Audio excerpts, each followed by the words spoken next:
Selamat pagi anak-anak yang tidak saya cintai dan tidak saya banggakan. Selamat pagi. Salam sejahtera, salam bahagia dan salam sehat untuk kalian semua. Bagaimana kabarnya hari ini? Alhamdulillah. Baik. Apakah ada yang sakit? Siapa? Flu ya? Enggak biasa. Apa? Sakit hati. Sakit hati. Ya, saya pagi hari ini sudah melihat raut wajah anak-anak yang penuh dengan kesemangatan, antusias dan harapan yang tinggi untuk mengikuti kegiatan belajar mengajar kita hari ini. Iya kan? Semangat ya? Semangat.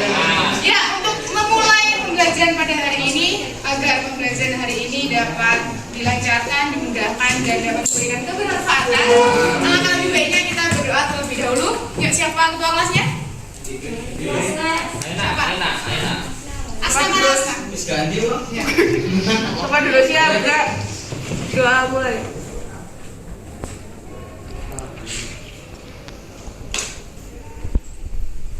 Doa selesai. Pada guru bersalam.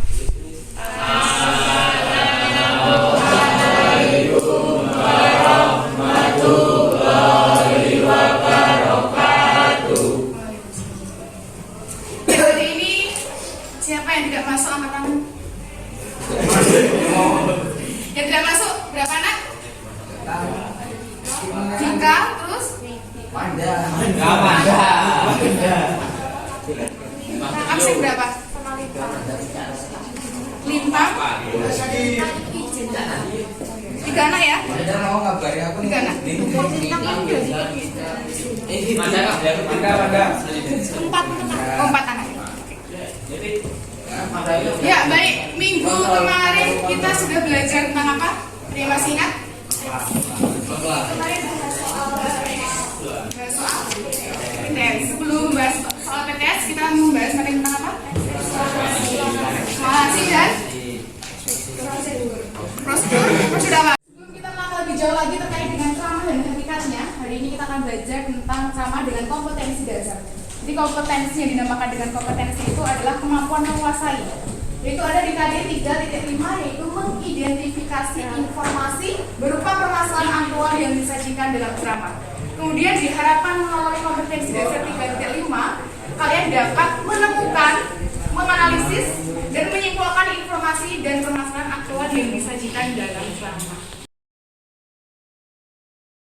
Setiap hari pasti kita mendengarkan, entah itu mendengarkan gibah tetangga, entah itu kita mendengarkan omelan guru atau kita mendengarkan suratan teman. Setiap hari pasti kita mendengarkan akan melalui proses penyimpanan.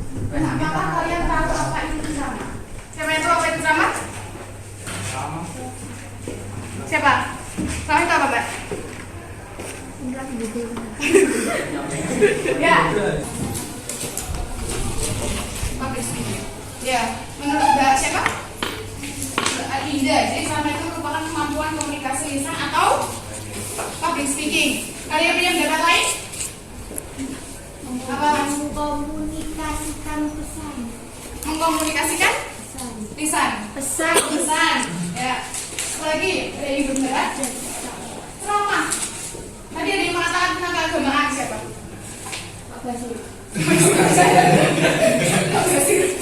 Siapa? Apakah sama itu? Yang saya yakin itu adalah seperti apa industri akan menjadi seperti apa. Saya yakin seperti apa ekonomi kita. Ini bisa bermacam-macam aplikasinya. Tapi yang saya yakin adalah apa kompetensi yang akan paling berguna untuk kebutuhan apapun. Kayaknya bapak ibu di sini tahu kompetensi apa. Kita dalam diri masing-masing kita tahu. Dalam pergerakan kita setiap hari kita tahu. Inilah yang kita cari dalam tim kita. Inilah yang kita cari dalam bawahan kita. Yang kita dan atasan kita. Apa sih kompetensi itu? Biasanya ada G-nya bahasa Inggris kita. Creativity, kolaborasi, bahasa Jawa, communication, critical thinking. Saya cukup. Ini adalah contoh public speaking atau penyampaian suatu informasi di hadapan orang banyak. Nah, disampaikan oleh siapa? Pak Adinda. Mengangkat topik atau tema tentang apa? Kepemimpinan. Berarti berkaitan dengan apa? Ya. Setelah kalian mencermati video yang telah ditayangkan, kalian dapat menarik kesimpulan terkait dengan ceramah. Nah, setelah kalian melihat cuplikan video tersebut, yang kalian pahami tentang ceramah itu apa sih? Apa, Mas? penyampaian informasi. Terus Apa? Iya, penyampaian ilmu pengetahuan yang aktual. Ya, benar semua ya. Jadi yang dinamakan dengan ceramah itu adalah pembicaraan di hadapan orang banyak yang berkaitan dengan penyampaian informasi serta pengetahuan. Oke. Jadi ceramah kalau menurut sebagian orang itu berkaitan dengan keagamaan, betul? Padahal pada hakikatnya dinamakan dengan ceramah itu adalah penyampaian informasi atau pengetahuan, lebih ke pengetahuan atau hal-hal yang ilmiah dan biasanya sesuai dengan bidangnya, atau yang menyampaikan itu adalah ahli-ahli tertentu. Nah, biasanya dalam ceramah itu menggunakan kata-kata teknis. Artinya apa? Kata-kata teknis itu berdasarkan bidang tertentu. Berarti dalam ceramah bisa disampaikan dalam bidang pendidikan, kemudian bidang kesehatan, kemudian bidang keagamaan, dan bidang-bidang lainnya. Berarti ceramah itu bukan hanya sebatas pada keagamaan. Sudah sampai sini? Jadi ceramah adalah pembicaraan di depan umum yang berisi suatu penyampaian informasi, pengetahuan, dan sebagainya. Kemudian menurut KBBI, pengertian ceramah adalah pidato oleh seseorang di hadapan banyak pendengar mengenai suatu hal, pengetahuan, dan sebagainya. Nah, di sini ada kata pidato oleh seseorang di hadapan banyak orang. Sekarang kan harus mengetahui sebenarnya selain ceramah, kita sering mendengar apa lagi? Ceramah, pidato, terus khotbah, terus sambutan, kultum, lagi. Nah, dari banyaknya metode, sebenarnya itu berkaitan dengan metode ya. Ada metode ceramah, pidato, kemudian ada orasi. Tahu orasi? Tahu ya, kemarin sudah melihat ya, aksi orasi ya. Terus ada sambutan dan sebagainya. Itu berbeda apa sama sih? Lalu apa perbedaan ceramah, pidato, orasi, dan khotbah?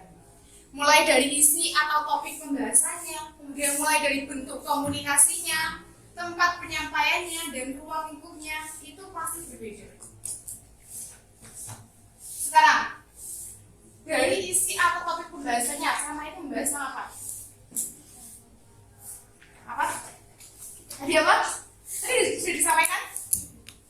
Isi atau topik pembahasan dalam ceramah itu apa?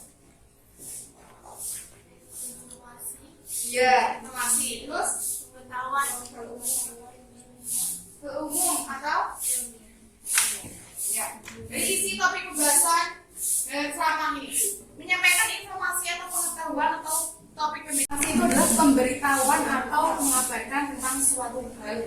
Nah, dalam ceramah ini banyak jenisnya. Kalian pernah mendengar ceramah tentang apa? Coba, terus agama saja. Apa? Selain keagamaan apa lagi? Ceramah. Kalian pernah mendengarkan ceramah dari kepala sekolah tentang apa? Apa? Kalau saya dari sini tuh. Apa? Amanat. Iya. Terus ya selanjutnya ada pidato. Nah, jika isi atau topik pembahasan dari ceramah itu menyampaikan suatu informasi atau pengetahuan, maka isi atau topik pembahasan dalam pidato itu apa? Ini yang membedakan. Kalau pidato itu lebih bersifat apa sih? Apa? Persuasif. Iya, nih pidato. Topik pembicaraan bersifat umum berupa pengungkapan gagasan yang bersifat persuasif. Jadi dalam pidato ini lebih bersifat mengajak kepada pembaca agar kepada pendengar agar pendengar itu mengikuti apa yang disampaikan oleh pembicara. Kemudian selanjutnya ada yang dinamakan orasi. Kemarin hari apa kalian mendengar orasi? Hari Senin. Pidato formal yang disampaikan kepada khalayak. Terus bedanya dengan pidato apa?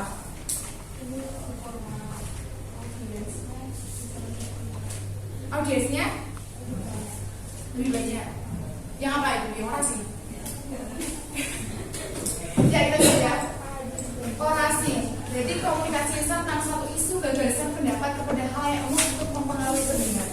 Jadi yang dikatakan orasi berarti oral dan itu berkaitan dengan memainkan kata-kata. Biasanya dalam orasi itu energi yang dikeluarkan itu lebih tinggi, bahasa yang digunakan lebih berat. berat dan hiperbola. Artinya kata-kata yang digunakan dalam orasi itu lebih apa? Lebih menggebu-gebu. Yang bertujuan untuk apa? Mempengaruhi pendengar. Nah, kemarin kalau kalian mendengarkan suatu orasi, hal yang disampaikan atau kata-kata yang dipermainkan dalam suatu orasi itu mampu menarik kalian enggak untuk memilih? Enggak. Mampu mengikat kalian dan menarik perhatian kalian enggak untuk memilih calon oasis? Aja. Semua sama apa? Jadi kalian mendengarkan orasi kemarin, apakah semuanya menggunakan metode orasi?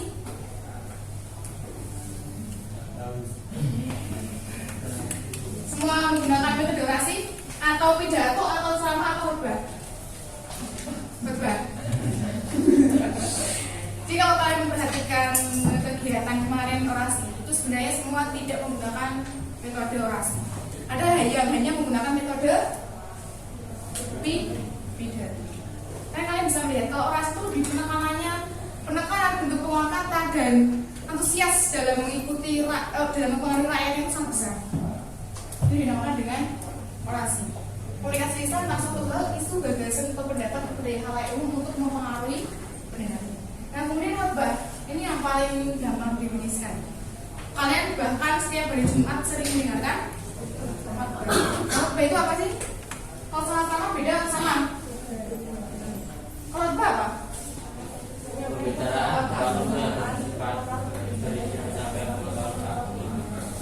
Jadi khotbah itu merupakan suatu pengetahuan yang berkaitan dengan keagamaan. Segala sesuatu yang disampaikan dengan keagamaan, praktek-praktek ibadah itu disebut dengan. Kalau ceramah, tadi yang mengatakan ceramah itu hanya keagamaan. Jadi dengan khotbah apa? Ya, lebih pengetahuan, lebih kemudian informasi. Kalau khotbah lebih ke keagamaan. Sudah tahu ya isi topik pembahasan dalam ceramah, orasi, pidato, khotbah itu apa saja? Gak paham ya? Ada yang perlu ditanyakan? Tidak ada. Oke, kita lanjut. Ya. Sekarang adalah bentuk atau arah komunikasi. Jadi arah komunikasi dari ceramah, orasi, pidato, khotbah itu berbeda. Kalau ceramah itu arah komunikasinya satu arah atau dua arah? Satu arah itu maksudnya berarti yang berbicara hanya seorang berbicara. Pendengar tidak diberikan kesempatan untuk menanggapi atau tidak diberikan kesempatan untuk bertanya dan sebagainya. Informasi yang disajikan itu mengalir begitu saja. Nah, kalau ceramah itu sifatnya bagaimana? Hah? Benar satu arah? Tadi kalian sudah mendengarkan video dari Pak Hakim Makarim. Beliau mengatakan apa? Iya, ada sesi tanya. Berarti kalau dalam ceramah itu sifatnya bagaimana? Artinya dalam ceramah itu antara pendengar dan pembicara itu memiliki sifat timbal balik. Artinya dari pendengar bisa mengajukan pertanyaan atau tanggapan terhadap isi-isi yang disampaikan oleh si pembicara. Seperti dalam orasi, dalam pidato. Kalian sering sekali ya mendengarkan pidato. Entah itu pidato dari teman kamu, entah itu pidato dari orang tua atau dari para guru. Nah, jika sama itu lebih ke dua arah, kalau pidato itu komunikasinya bagaimana? Satu arah. Kenapa harus dua arah? Kenapa? Karena satu orang menjadi pembicara dan menyampaikan diri sendiri Ya, betul. Jadi dalam pidato, kalau kalian melihat seorang pidato, atau kalian menyangka pidato tersebut, pernah nggak lihat orang berpidato langsung di pertanyaan atau pemenangan? Jadi sifatnya dari pidato ini bersifat satu arah. Kalau orasi, dua. Orasi itu dua. Apa benar? satu.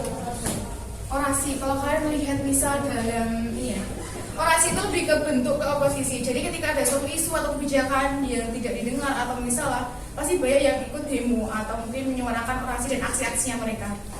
Ya, nah, itu sifat satu orang berapa? Satu. Ya. Jadi maksud dengan orasi itu arah komunikasinya itu lebih satu arah. Dia menyuarakan pendapat didengar dan diikuti oleh orang lain. Nah, kalau khotbah khotbah satu hal yang sama ya, sama dengan pidato maupun orasi. Yang membedakan hanya dengan ceramah atau komunikasi. Nah, ruang lingkup itu artinya sasaran. Ceramahi orang tua. Terus gimana? Sekolah. Terus gedung, rapat. Ya. Jadi kalau selama itu bisa dilakukan di sekolah, kampus, tempat ibadah, kegiatan seminar atau webinar maupun aula. Jadi sifatnya lebih lebih luas. Jadi kalau pidato, kalian menggunakan kata pidato di mana? Apa? Iya, di acara-acara tertentu atau kegiatan-kegiatan formal. Kalau orasi biasanya di mana? Kalau di lapangan itu berarti di luar ruangan atau di dalam ruangan? Ya, biasanya kalau kegiatan orasi itu dilakukan di luar ruangan. Kalau khotbah? Masih. Iya, tempat agama. Dipahami? Ya, kita beralih ke jenis-jenis informasi. Tadi dikatakan banyak bahwasanya dalam suatu ceramah itu pasti beragam informasi yang disajikan. Di ceramah itu apa? Tadi informasi itu apa? Penyampaian? Ya, pemberitahuan. Jadi dalam ceramah itu pasti ada beragam jenis informasi, bukan hanya di ceramah, tetapi di metode-metode lainnya juga disajikan informasi. Yang pertama ada informasi berdasarkan fungsinya. Yuk, silakan buka LKS-nya tentang jenis-jenis informasi berdasarkan fungsinya. Coba dibacakan. Ya, mengatakan bahwasanya informasi berdasarkan fungsinya itu yaitu berkaitan dengan materi atau ya, betul. Jadi dalam informasi berdasarkan fungsinya itu dikategorikan menjadi 3 bagian di dalamnya, yaitu ada informasi yang bersifat edukatif, persuasif, dan rekreatif. Jadi masuk dengan informasi yang bersifat edukatif itu maksudnya bagaimana? Ya, edukatif berarti informasinya menghasilkan tentang pengetahuan. Dan yang kedua bersifat persuasif. Persuasif itu apa? Mengajak. Kalau rekreatif? Rekreasi, hiburan ya, betul. Jadi dalam informasi berdasarkan fungsinya itu terbagi menjadi 3 bagian, yaitu ada edukatif, rekreatif, dan hiburan. Rekreatif dan persuasi. Yang kedua, informasi berdasarkan format penyajian. Kayak dibacakan nggak? Informasi berdasarkan format penyajian itu seperti apa? Yaitu informasi yang berdasarkan bentuk penyajian informasi. Ya, berdasarkan dengan bentuk penyajian. Ada bentuk penyajian di media cetak atau bentuk penyajian di media massa. Kalian mendapatkan informasi itu apakah hanya dari orang saja, orang-orang, atau kalian pernah lihat informasi di media cetak? Pernah ya? Contohnya apa informasi di media cetak? Seperti apa aja? Spanduk, baliho, koran, gambar, ya kan? Ya. Jadi kalian tuh bisa mendapatkan informasi dari penjuru media, entah itu media cetak atau dengan media. Kemudian selanjutnya ada informasi berdasarkan lokasi peristiwa. Apa itu berdasarkan lokasi peristiwa itu yang seperti apa? Ya, tempat kejadian. Entah itu di kecamatan, entah di kabupaten, di keluarga, di lingkungan sekolah, atau di mana? Jadi berdasarkan tentang lokasi peristiwa. Kemudian ada informasi berdasarkan bidang kehidupan. Artinya bagaimana? Informasi berdasarkan bidang-bidang kehidupan yang ada. Ya, contoh informasi yang berdasarkan bidang kehidupan itu seperti apa? Bidang kehidupan. Berarti ada bidang apa saja? Bidang pendidikan, bidang politik, bidang sosial, bidang budaya. Kemudian informasi berdasarkan Hidup pembacanya, informasi yang menyangkut perubahan dan berpengaruh pada kehidupan pembaca, informasi tentang cara atau kiat baru dan praktis bagi pembaca untuk meningkatkan kualitas hidupnya, informasi tentang peluang bagi pembaca untuk memperoleh sesuatu. Ya, jadi masuk dengan informasi berdasarkan kepentingan, artinya informasi itu dapat memberikan pengaruh bagi pembacanya. Yaitu ada tadi bisa memberikan kemanfaatan, bisa memberikan keselamatan, bisa mempengaruhi, kemudian bisa memberikan tips atau trik terkait untuk meningkatkan kualitas hidup pembaca. Jadi dalam informasi itu pasti mendapatkan pengaruh untuk pembacanya. Oh, pernah membaca tentang apa Mas yang mempengaruhi hidup kamu? Pernah nggak? Novel. Novel tentang apa? Action, terus kamu melakukan action gitu. Tentang apa? Yang mempengaruhi dalam hidup kamu? Informasi apa? Pernah? Bakti kepada Bapak. Pasti kalian setiap membaca suatu informasi itu pasti memberikan dampak bagi kepada kalian. Ya bagi yang merasa ya. Aku merasa enggak? Merasa nggak? Aku merasa enggak? Banyak kan? Oke, selanjutnya ada sisi informasi. Aku merasa enggak? Nah, sisi informasi yang baik itu pasti bersifat aktual, apalagi dari zaman. Sama itu identik dengan informasi yang bersifat aktual. Aktual itu apa sih? Yang dinamakan dengan aktual apa? Mas, berkaitan ya dimaksud dengan aktual itu seperti apa? Maka dengan aktual itu adalah informasi yang terkini, terbaru, benar-benar terjadi dan menjadi pembicaraan banyak orang. Ini yang dinamakan dengan aktual. Lalu bedanya dengan faktual itu apa? Fakta, itu apa? Iya, kejadian yang benar-benar terjadi, nyata dan dapat dibuktikan kebenaran. Itu berdasarkan data fakta. Untuk apa? Untuk iya, lebih valid dan untuk mendukung pernyataan dari si pembicara. Kemudian selanjutnya ada saran atau rekomendasi. Biasanya dalam ceramah itu pasti di akhir kata itu pasti ada suatu rekomendasi atau saran yang ditawarkan oleh pembicara untuk mengatasi permasalahan tersebut. Ya oke, sampai saat ini, sampai detik ini ada pertanyaan? Ada pertanyaan? Oh, ada pertanyaan? Silakan berkelompok. Berkelompok. Satu kelompok terdiri dari 5 anak. Oke, Mbak, berhitung 1 sampai 5.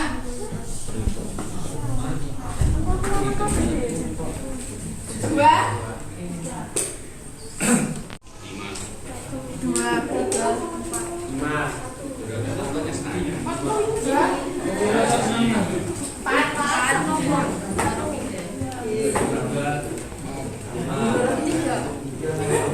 Jadi ini gabung ya, yang satu gabung ke kelompok.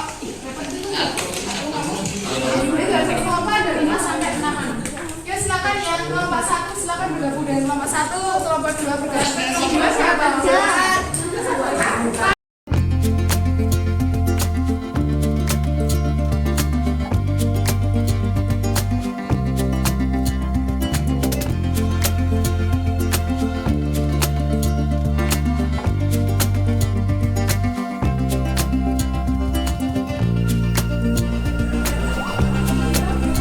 Kita bisa bagi tugas ya.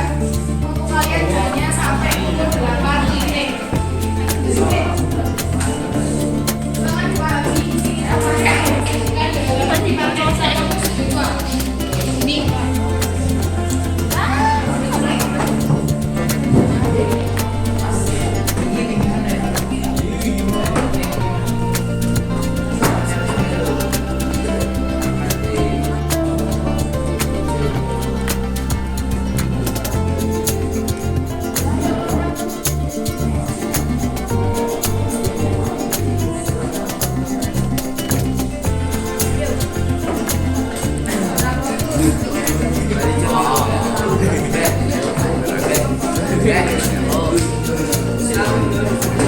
Pentingnya pendidikan.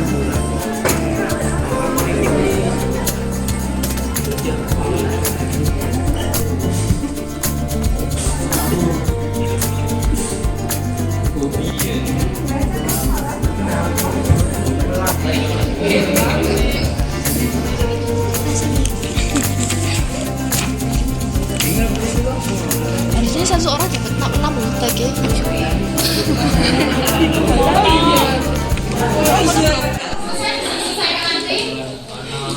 Dan dikumpulkan ke kasur. Ya, kembali ke tempat diri masing-masing dulu.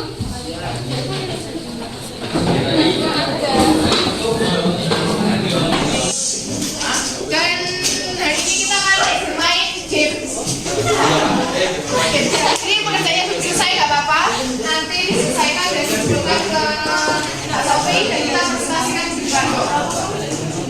Oke, untuk merefleks pikiran dan perasaan kalian, kita mulai game. Siapa yang pernah main game 1? Door prize. Mendapatkan door prize. Jadi, silakan masukkan pin. Siapa yang belum bisa masuk ke rotanya? Nickname-nya nggak bisa. Ya, nickname-nya sesuai nama. Sesuai nama. Tasnya nggak apa.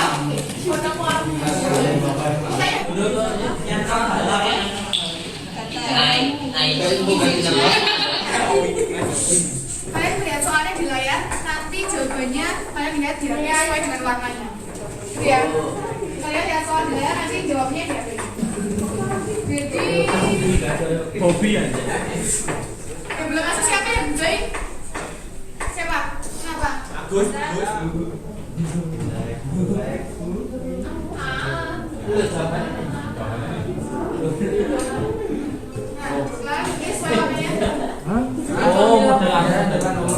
Pilih sesuai warna.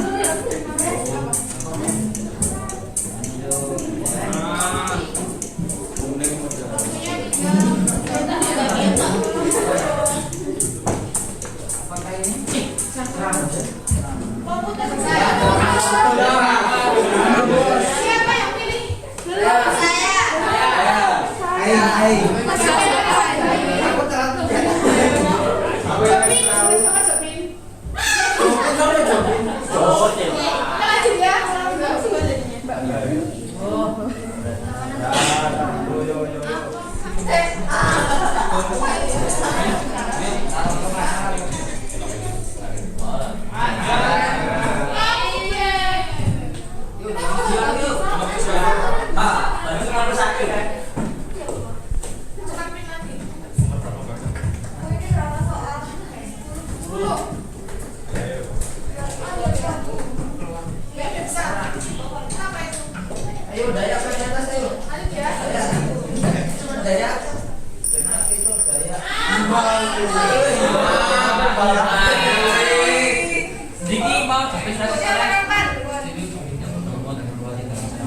Coba masuk lagi nggak?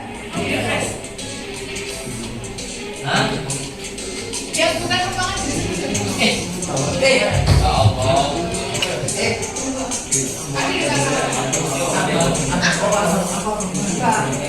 Aku ya, coba kami main kalian. Ya,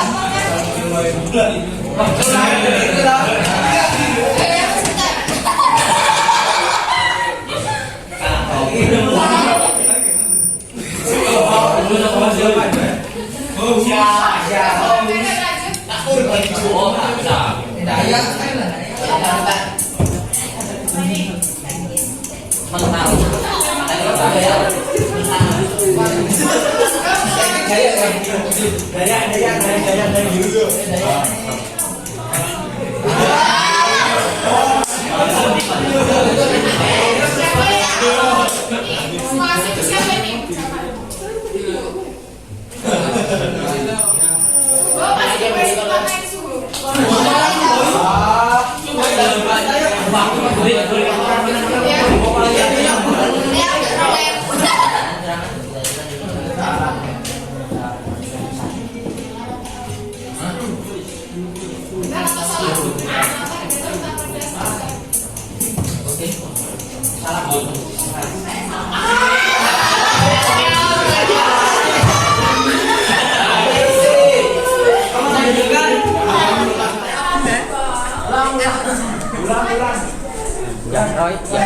Satu siapa? Dua. Kamu keren ya?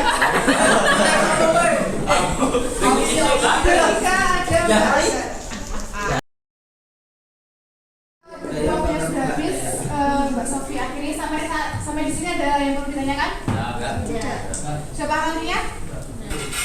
Sudah? Maaf ya? Ada yang ditanyakan? Tidak. Hari ini kita sudah belajar nama wajib. Wajib?